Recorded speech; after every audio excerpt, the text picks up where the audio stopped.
একজন মেয়ে সবসময় অসহায়, কখনো তার ইচ্ছার কাছে, কখনো তার স্বপ্ন পূরণের কাছে, আবার কখনো তার ভালোবাসার কাছে। প্রতিটা মেয়ে বেঁচে থাকে অন্যের জন্য। জন্মের পর তার বাবা মা এবং বিয়ের পর স্বামী। তার স্বামীর জন্য বিয়ের পরে তাকে অনেক স্যাক্রিফাইস করতে হয়, অনেক কিছু মেনে নিতে হয়, মন না চাইলেও অনেক কিছু সহ্য করে নিতে হয়, তাই না? আসলে মেয়েদের জীবনে কোনো চাওয়া পাওয়াই নেই বা থাকেও না ইচ্ছা মতো। তো হ্যালো এভরিওয়ান, আসসালামু আলাইকুম। কি অবস্থা, কেমন আছেন সবাই? আশা করি ভালো আছেন, আর আল্লাহর অশেষ রহমতে আমিও তো ভালো আছি। তাই তো আমি চলে আসলাম আমার নতুন আরেকটা ভিডিও নিয়ে। তো শুরুতে বলে দিই, আমার ভিডিওটা স্কিপ না করে প্লিজ পুরোটা দেখবেন, আর দেখার পর প্লিজ অবশ্যই একটা লাইক তো দিবেনই। আর আমি জানি আমার ভিডিওগুলো আপনাদেরকে ভালো লাগে, তাই তো শুরুতেই এই তো দেখায় দিলাম, একটা ব্লাউজ আঁকে দিলাম, মানে সাদা কালার ব্লাউজ ছিল, সাদা কালারের ওপর মানে মাল্টি কালার সুতা দিয়ে কাজ করব। আসলে এত তাড়াহুড়ার মধ্যে যে কি আর করব, মানে বুঝে উঠতে পারতেছিলাম না। তারপরে তো পিচ্চিদের আবদার দেখেন, কি আর করার, এত কাজের মাঝেও এগুলো আবদার সহ্য করতে হয়, কেননা বাড়ির বউ তো, এই কারণে। আসলে বাড়ির বউ হলে আর কি সব দিকেই তো মানে খেয়াল রাখতে হয়, তাই না? তো সাদা ব্লাউজ আঁকায় একটু হাতে মেহেদি টেহেদি দিয়ে আবার বসে গেলাম কাজের জন্যে।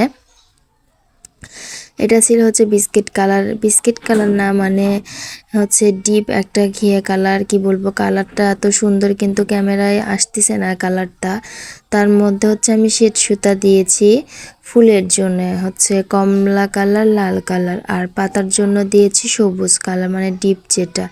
আসলে এটা নিজের হাতে আঁকানো, তারপর আপনাদের সাথে তো আঁকানোটা আমি শেয়ারই করি সব সময়, যখন আমি আঁকাই তখনই তো আপনাদের সাথে শেয়ার করে নিই আঁকানোগুলো, যাতে আপনাদের বুঝতে অসুবিধা না হয়। আসলে কথা কি, আমি ছাপ দেই খুব কম, মানে ট্রেসিং পেপার দিয়ে আমি নিজে হাতে আঁকায় নিই, তাহলে ভালো হয়, আমার কাছে এটাই বেশি ভালো মনে হয়। আমি কাছ থেকে একটু আপনাদেরকে সেলাইটা দেখাচ্ছি যে আমার কাজের ফিনিশিংগুলো কত ভালো। যে আমার কাজে সেলাই করে, মানে তার সেলাইগুলো এত ভালো, কি আর বলবো আপনাদের, তার সেলাইয়ের ফিনিশিং এত পরিমাণ ভালো, আসলে বলার মতো না। আসলে অনেক সময় হয় কি, সুতার উপরে ডিপেন্ড করে, অনেক সুতার মানে অনেক রকম কোয়ালিটি আছে, তাই না? এর উপরেও অনেক সময় সেলাই ডিপেন্ড করে, যে সুতার উপরেও যে কেমন হবে সেলাইটা। আর আসলে এগুলো সুতা তো এমনিতেই সুন্দর, কিন্তু এই সুন্দরী সুতার মধ্যে আসলে দুই ধরনের লাচি সুতা আছে। আপনারা যদি কেউ কেনেন তো অবশ্যই দেখে কিনবেন সুতাগুলো।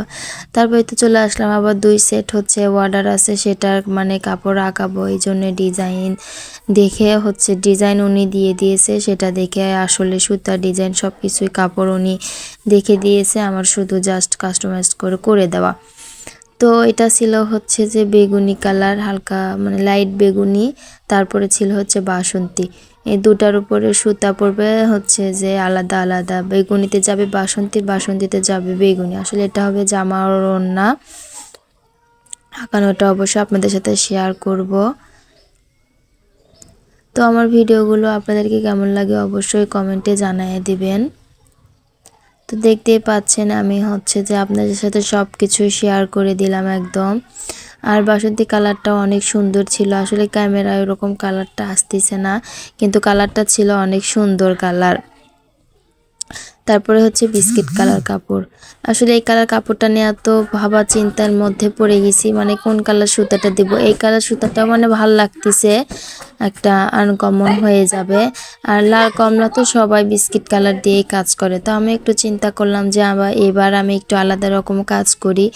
আসলে সব সময় এক সুতা দিয়ে কাজ করতেও মানে ভালো লাগে না, অন্য অন্য সুতা দিলেও কাপড়ের উপর ভালো লাগে না। তো আপনারা একটু কমেন্টে জানিয়ে দিবেন তো আমি আসলে কোন কালার সুতা দিয়ে কাজ করব এই কাপড়ের উপর। তো বকবক করতে করতে ভিডিওটা দেখতে দেখতে প্রায় শেষের দিকে চলে আসলাম। আর দেখতেই পাচ্ছেন আমি হাতে একদম টেসিং ছাড়া আমি হাতে আর্ট করতেছি। তো আজকের ভিডিওটা এই পর্যন্ত, সবাই ভালো থাকবেন, আল্লাহ হাফেজ।